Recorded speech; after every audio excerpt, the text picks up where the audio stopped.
One of the many wonderful aspects of Mexican cuisine is the ability to make a fantastic beverage out of almost anything. There is this huge breadth of aguas frescas and licuados, which is more of almost like a smoothie, but without dairy, like a yogurt or a banana added as a thickener to it. Throughout the country, and of course they vary by season. There's of course the tradition also of the fresh squeezed citrus juice or orange juice, sometimes different types of oranges. The walking vendors, which is fantastic. There's nothing better than like a very freshly squeezed juice done right in front of you that you can get on the go. But so there's a huge variety of them, and almost out of every single fruit, including watermelon seed horchata, which I haven't tried, and I should because I do grow watermelons in my house. But today we're going to make my own version of horchata de melon, which most people, when they cut a cantaloupe or a melon in general, they're going to throw away the seeds, which is unfortunate because at the very least they're actually really tasty to snack on, especially if they still have all the pulp attached to them, where if you're like me, you just throw them out for the chickens and they go nuts. But you can also make a really delicious beverage out of it without the long soaking process, the forethought that horchata de arroz, rice horchata, requires. So we're going to do a little bit of a knife skills lesson here on how to cut a melon as if you were a culinary professional, and then we're going to make our horchata de melon. The easiest way to cut something that is round is, of course, to make it not round anymore. So we're going to cut the bottom, the top and bottom, little piece on each side. These are going on the compost pile. And now I have a nice secure edge in which to stand my melon. So we're going to cut these by doing narrow cuts throughout the melon, rotating it. And so that way I'm going to be able to keep the curvature of the melon. So of course, for this particular dish, right now today, I'm more concerned about getting the seeds, but of course we're still going to eat the melon. So I'm just going to slowly cut. And my first cuts, really, I'm just testing the water to see of just how deep that skin is. But the point of doing this process is to make sure that you waste the least amount of the fruit while getting the skin on. As you see, I'm not really getting it down at the bottom, and that's okay because we can flip over our melon. But continuing to do those narrow cuts. And if you get some of the fruit here, that's fine, because usually that top layer of fruit might not be as edible. So just doing narrow cuts, rotating my melon. Really, I'm rotating it about 5 degrees in that curvature. This, if you are new to doing this, I do recommend using a serrated knife, a bread knife. For this size fruit, using a paring knife would be a little bit too small, but just your regular bread knife would be fantastic, would make it a little bit easier. So you can cut any melon like this. In culinary school and in restaurants, you do this a lot with citrus of various sizes. Not with limes, but otherwise lemons, oranges, grapefruits. But you can do this to cut pineapple, watermelons. I grow watermelons here, like I said, and I get sometimes these giant 17-pound watermelons. And so I didn't get it all the way perfect, but that's okay. That's why we flip it over, do a 180, and that's when we can get the other side.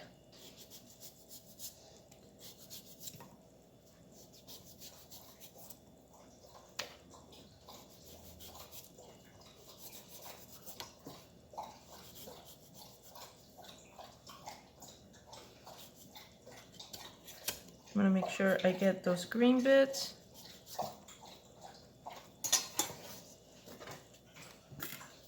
And I'm giving it a look over just to make sure I don't have any big pieces of skin, but I'm going to remove these little green bits right here. So this is a skill that is actually easier to learn with an orange. I've done a lot of oranges like that, and it does get much easier with a lot of practice. So a lot of people are very cautious when it comes to using knives, and of course rightly so, because you can hurt yourself very badly. But it's better to use a sharp knife, and you should never feel ashamed about a lack of knife skills. Really, all that it is, it's practice. So now that I have my melon peel, it's still using that flat size, nice secure flat edge on which to cut. I'm gonna cut it in half. So this is going to be our star of the show here. This is what we're after. So I'm going to take a spoon, and I'm going to go ahead, and I'm scooping out some of the flesh too, because we want just a little bit of flesh. Seeds, a little bit of that flesh that they are attached to, and of course any juice that comes out. I'm going to put that into my dish right here. So making sure that I scrape the inside of the melon smooth, so that it looks nicer once we cut into that. Same thing on the other side. So you get maybe about a cup and a bit of seeds depending on the size of the melon. Again, making sure I get all that juice out. And for a moment, let's just work on cutting the melon itself. So again, I'm going to flip it over to the flat side, and I'm going to cut it in half, so a quarter. I'm going to flip it over and cut those two little wedges that show up, okay? This is going to go into my seed bowl to go into the horchata. So again, I have a nice flat side on which to cut.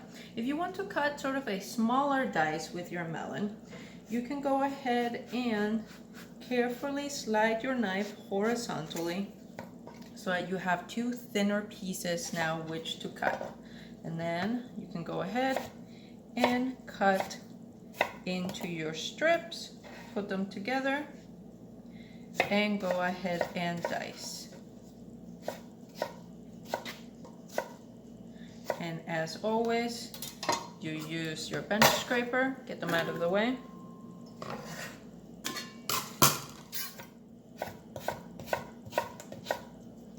Same thing on this side.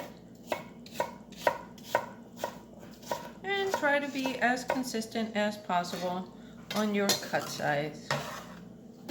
But since you're not in culinary school, no one's judging you. Again, so I'm gonna go ahead, give myself a flat side. Makes it much safer. It's handy to have those scraps that can go into our horchata to give it a little bit more flavor. And so again, cutting horizontally. When you're cutting horizontally like this, your hands want to automatically push your knife down. So you have to tell your brain to tell your hand to push your knife up. And between your hand and your brain, they're going to decide to play nice and do it correctly, which then will be to cut horizontally. So you want to make sure you have a sharp knife. The best knife to use is a sharp knife. That might sound scary for people that are a little bit insecure about their knife skills, but if you cut yourself with a sharp knife, frankly, it's going to hurt less. That cut is going to be cleaner, and it's going to heal more quickly than if it were with a dull knife. You're much more likely to hurt yourself much more with a dull knife. So get your knife sharpened. If there is a knife shop right around you, or sometimes farmers markets, there's a vendor that comes in with a sharpening truck. So get it sharpened, you'll be a lot happier. Next ingredient that's going to go into our horchata de melon is going to be some lime juice, okay? And I have limes from commercially bought or commercially grown organic lime, and then these are from my own lime tree outside. You can see a huge difference. And these are actually key limes, not key limes, sorry, they're still Persian limes. They're just quite a bit smaller. But to juice For me personally, I like making this horchata with lime juice and honey instead of it being dairy based. In Mexico, it's made a lot with, and particularly in the state of Sonora, where I'm from. Uh, this is made a lot more with evaporated milk or even sometimes sweetened condensed milk, which I think makes it a lot heavier. It being a lime and honey sweetened with just water, I feel like makes it a lot brighter, a lot easier, a lot more enjoyable on a hot Sonoran desert day as well. So, the amount of lime juice, of course, definitely to your taste. I tend to go a little bit heavier sometimes. I am a double squeezer on my limes. Sometimes you get a lot more juice out of it if you go ahead and stack up the ones that you've already squeezed and give it another squeeze. I'm filtering it to make sure I don't get any seeds. Get out some of the pulp as well. Doesn't bother me to have pulp in there. It apparently bothers my daughter quite a bit. I don't know where that came from. So I'm gonna go ahead and get this in a blender and puree it until very, very fine. Going into the blender right now is going to be our lime juice, our seeds, and those scrap bits of the melon that we've already cut. And I'm going to add about 2 tablespoons of honey.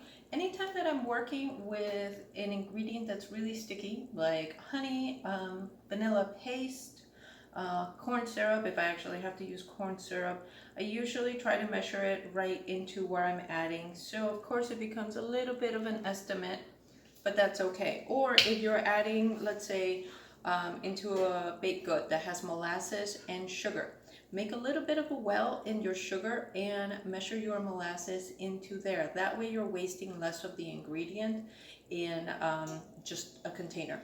As you can tell, I don't like wasting ingredients like seeds.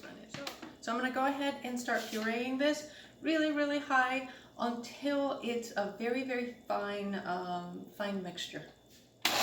So I ran that for about 1.5 minutes, and I'm gonna go ahead and taste for flavor and for grit as well. And I'm gonna add just a little bit more honey and maybe also just a little bit more lime juice to it.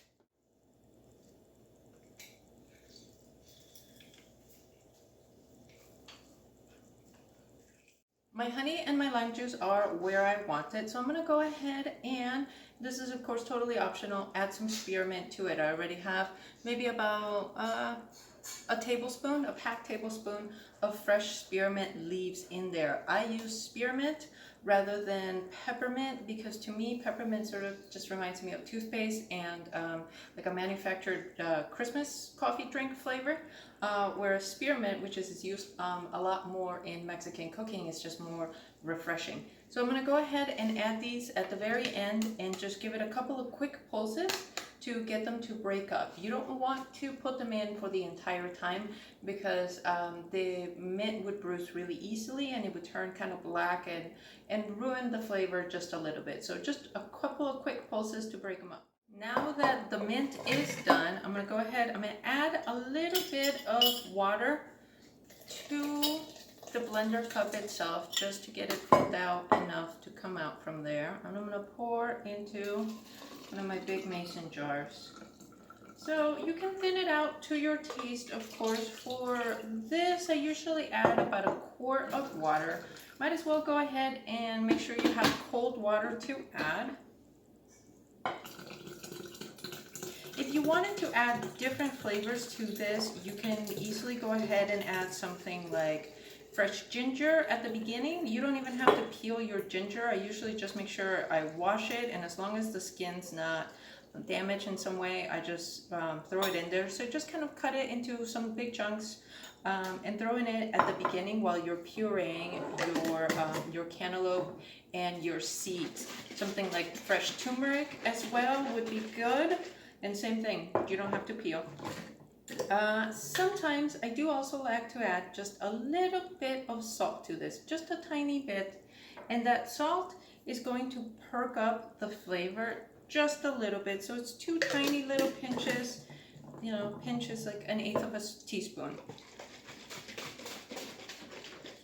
I'm gonna get a cup and give this a taste.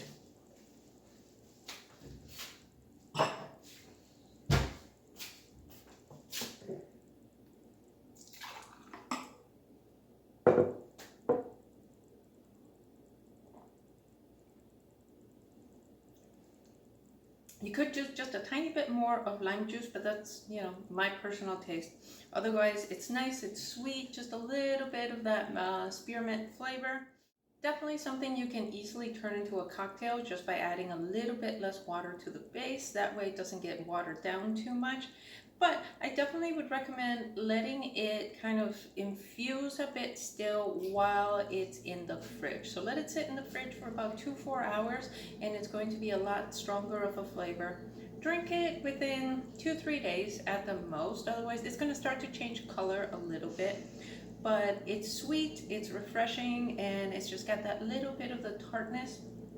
You can change it up just a bit, like I said, spearmint, ginger, with some turmeric. That turmeric is going to give it a little bit of a brighter color too, which would be fantastic. But otherwise, enjoy.